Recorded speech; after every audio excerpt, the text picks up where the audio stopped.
docteur Urbina du CHU de Saint-Antoine et merci d'avoir accepté de répondre à nos questions sur votre présentation autour des microangiopathies thrombotiques. Donc déjà, dans un premier temps, est-ce que vous pouvez nous rappeler ce qu'est une microangiopathie thrombotique et quand on l'a suspectée? Oui, tout à fait.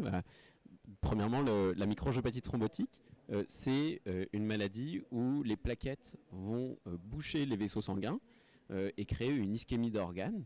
On la définit par des anomalies de la prise de sang, une définition biologique qui associe une thrombopénie par consommation, c'est-à-dire que les plaquettes qui sont dans ces petits agrégats dans les capillaires ne sont plus sur la prise de sang, donc il y a une thrombopénie, et une anémie qu'on dit hémolytique et mécanique, c'est-à-dire que l'anémie vient du fait que les globules rouges se cassent sur les amas plaquettaires avec la formation de cadavres, on va dire, d'hématies cassées, qu'on appelle les schizocytes. Et donc biologiquement, dès qu'on a une anémie hémolytique mécanique avec des schizocytes et une thrombopénie, on parle de microangiopathie thrombotique.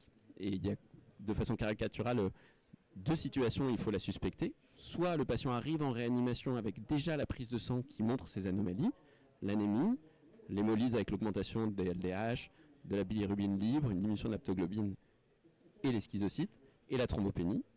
Ou bien le patient peut arriver sur des défaillances d'organes, et les trois principaux organes qui sont atteints dans ces maladies-là, c'est le cerveau, avec des troubles neurologiques qui peuvent être des déficits focaux, de l'épilepsie, du coma, des atteintes rénales, avec de l'insuffisance rénale aiguë, et c'est l'atteinte la plus grave, des atteintes cardiaques, qui peut soit être polysymptomatiques, avec juste une élévation de la troponine, des anomalies ECG, mais qui peuvent aller jusqu'à l'état de choc cardiogénique ou à un arrêt cardiaque. Très bien, donc merci beaucoup pour ces réponses. Deuxième question, quelle est l'urgence devant une microangiopathie thrombotique? Alors l'urgence principale, c'est de rechercher une de ces microangiopathies thrombotiques, puisque plusieurs maladies peuvent donner ces microangiopathies thrombotiques, une liste très longue, mais une maladie particulièrement doit être recherchée qui s'appelle le purpura thrombotique thrombocytopénique, qui est une maladie auto-immune, qui est rare, mais qui doit être suspectée parce que sans traitement spécifique, elle entraîne 100% de mortalité. Et ce traitement est une urgence. Donc dès le début de la prise en charge d'un patient qui a une microangiopathie thrombotique, soit déjà confirmé sur la biologie avec les examens simples dont on a parlé, soit parce qu'il a des atteintes d'organes cardiaques, cérébrales ou rénales, à la fois la démarche diagnostique et notamment les prélèvements qui vont être faits sont ceux qui sont nécessaires à diagnostiquer un PTT et la mise en place, dans l'attente de ces résultats, d'un traitement d'urgence du PTT si la suspicion diagnostique est suffisante. En pratique, ce traitement extrêmement important en cas de suspicion de PTT, ce sont les échanges plasmatiques pour apporter du plasma de donneur qui contient une molécule, l'ADAMTS13, qui va guérir la maladie qu'est le PTT. Merci beaucoup.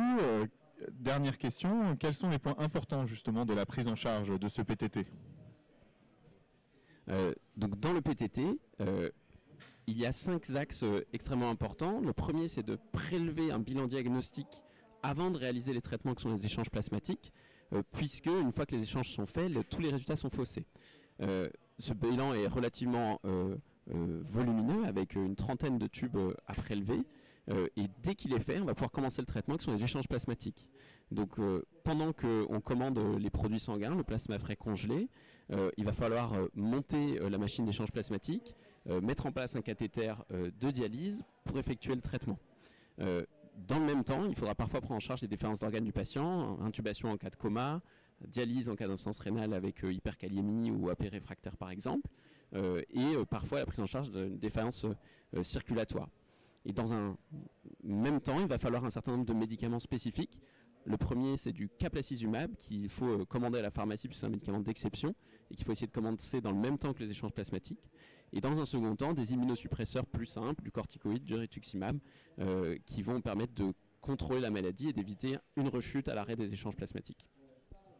Très bien, merci beaucoup pour ces réponses Thomas Urbina et puis merci de vous être prêté à l'exercice. Merci à vous.